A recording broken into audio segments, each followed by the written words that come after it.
Hello students, तो चलिए आज हम लोग शुरुआत करते हैं क्लास 9 के एक्सरसाइज 5.1 के क्वेश्चन नंबर 5 का, जो कि है in question number 4 point C is called the mid point of line segment A B. Prove that every line segment has one and only one mid point.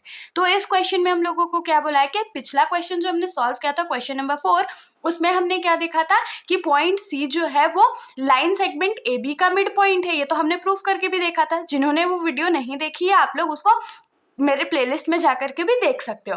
बाकी ये तो हम लोग को पता चल गया कि पॉइंट सी जो है वो ए बी का मिड पॉइंट है, लेकिन ट्विस्ट क्या है क्वेश्चन में कि हम लोगों को ये प्रूव करके दिखाना है कि किसी भी लाइन सेगमेंट का सिर्फ और सिर्फ एक ही मिड पॉइंट होता है। अब ये तो बहुत कॉमन सेंस वाली चीज है कि कोई भी लाइन होगा तो मिड पॉइंट तो एक ही होता है, क्योंकि एक ही ऐसा पॉइंट होता है जो कि उस लाइन को 2 इक्वल पार्ट्स में डिवाइड कर सकता है। लेकिन ये तो मैथ्स है भाई, ये तो हम लोग को प्रूव करना पड़ेगा। तो चलिए हम लोग शुरुआत करते हैं। तो सबसे पहले हम लोग क्या करते हैं, एक line segment A B draw करते हैं। मान लीजिए ये हमारा पॉइंट ए है, ये हमारा पॉइंट बी है, और ये इसका जो मिड पॉइंट है वो सी है। ये तो हम लोगों को पता है, हमने पिछले क्वेश्चन में भी प्रूव किया था। तो हम लोग यहाँ पर क्या लिखेंगे कि let us assume C to be midpoint of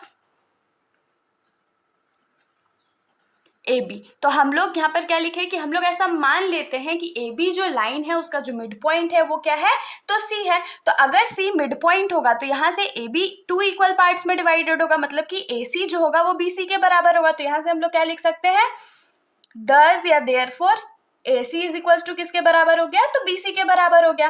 अब हम लोग क्या करते हैं, दोनों साइड हम लोग AC को ऐड कर देते हैं। तो देखिए, ऐड बोथ साइड्स AC को हम लोग दोनों साइड ऐड करते हैं। तो यहाँ पर क्या हो जाएगा, AC plus AC is equals to क्या हो जाएगा, तो BC प्लस AC।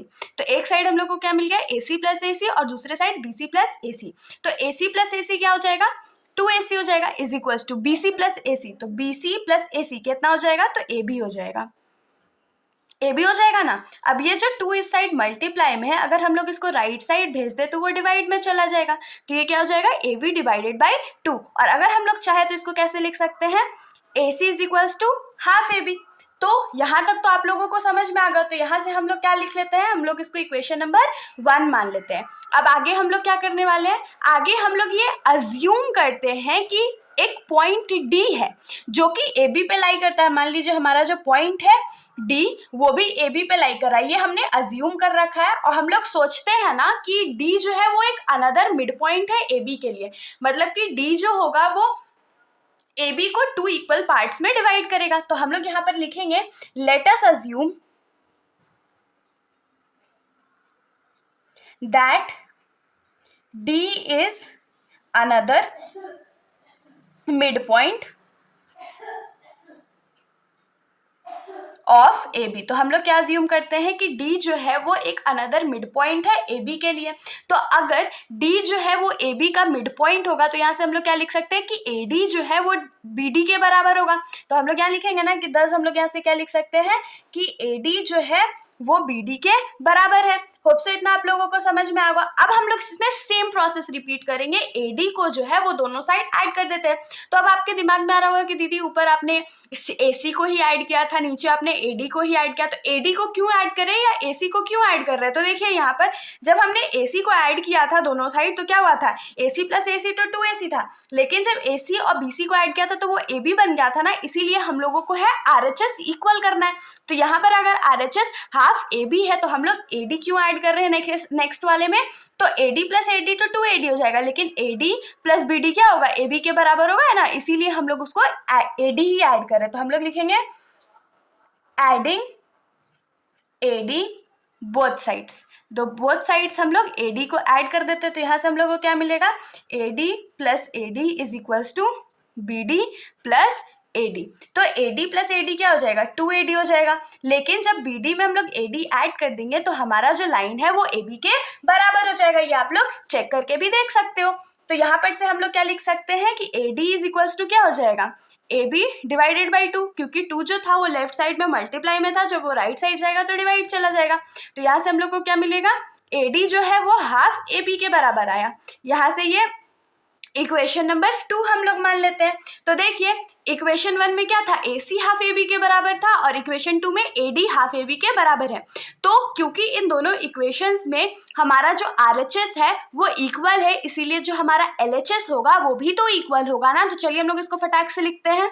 तो हम लोग यहाँ पर लिखेंगे फ्रॉम इक्वेशन 1 एंड 2। तो इक्वेशन 1 और 2 से हम लोग क्या लिख सकते हैं कि since RHS is equal therefore LHS must be equal. अब क्योंकि RHS जो है वो इक्वल है इसीलिए LHS जो है वो भी इक्वल होगा। तो यहाँ से हम लोग क्या लिख सकते हैं कि AC जो है वो AD के बराबर है। कंक्लूजन हम लोग का क्या निकाला कि AC जो है वो AD के बराबर है। अब हम लोग फिगर पे एक बार वापस आते हैं। तो हमारा फिगर जो था वो कुछ ऐसा था। हमने क्या अज्यूम किया था कि C भी मिड पॉइंट है AB का और D भी मिड पॉइंट है AB का, और दोनों का हमने प्रूफ देखा। अब हम लोगों को लास्ट कंक्लूजन क्या मिला कि AC जो है वो AD के बराबर है, मतलब AC AD के बराबर है। तो ये सिचुएशन जो है वो कब पॉसिबल हो सकता है कि AC जो है वो AD के बराबर है? सिर्फ एक ही बार ये पॉसिबल होगा अगर C और D एक ही पॉइंट होगा। अगर मान लीजिए D यहाँ ना होकर के यहीं पर होता, C के जगह पे D होता, तभी तो AC is equals to AD होता ना। तो यहाँ से हम लोग क्या कंक्लूड कर सकते हैं, वी कैन कंक्लूड दैट, पहला कंक्लूजन क्या निकलेगा कि C has to coincide with D so that AC is equals to AD। देखो अब इसका मतलब क्या हुआ कि C जो है उसको D के साथ कोइंसाइड करना पड़ेगा। कोइंसाइड करना मतलब कि एक दूसरे के ऊपर उन दोनों को लाई करना पड़ेगा, तभी हमारा AC जो है वो AD के बराबर हो पाएगा। और हम लोग के पास यूक्लिड का जो एक्सियोम था, अकॉर्डिंग टू, आप लोग यहाँ लिख सकते हो, according to Euclid's axiom 4, things which coincide equal या things which coincide each other are equal to one another। तो यहाँ से हम लोगों को क्या पता चला कि जो भी चीजें एक दूसरे को कोइंसाइड करती है, एक दूसरे के ऊपर लाइक करती है, वो हमेशा इक्वल होती है। तो 10 हम लोग यहाँ देयरफॉर क्या प्रूव कर सकते हैं कि therefore line segment has only 1 mid point. तो हम लोग फाइनली क्या लिख सकते हैं कि कोई भी जो लाइन सेगमेंट होता है उसके पास सिर्फ और सिर्फ एक ही मिड पॉइंट होता है। होप सो आप लोगों को समझ में आया होगा। अगर आप लोगों को वीडियो अच्छी लगी, सॉल्यूशन समझ में आया, तो वीडियो को लाइक कर दीजिएगा और मेरे चैनल को बिना सब्सक्राइब किए कहीं मत जाइएगा। Thank you.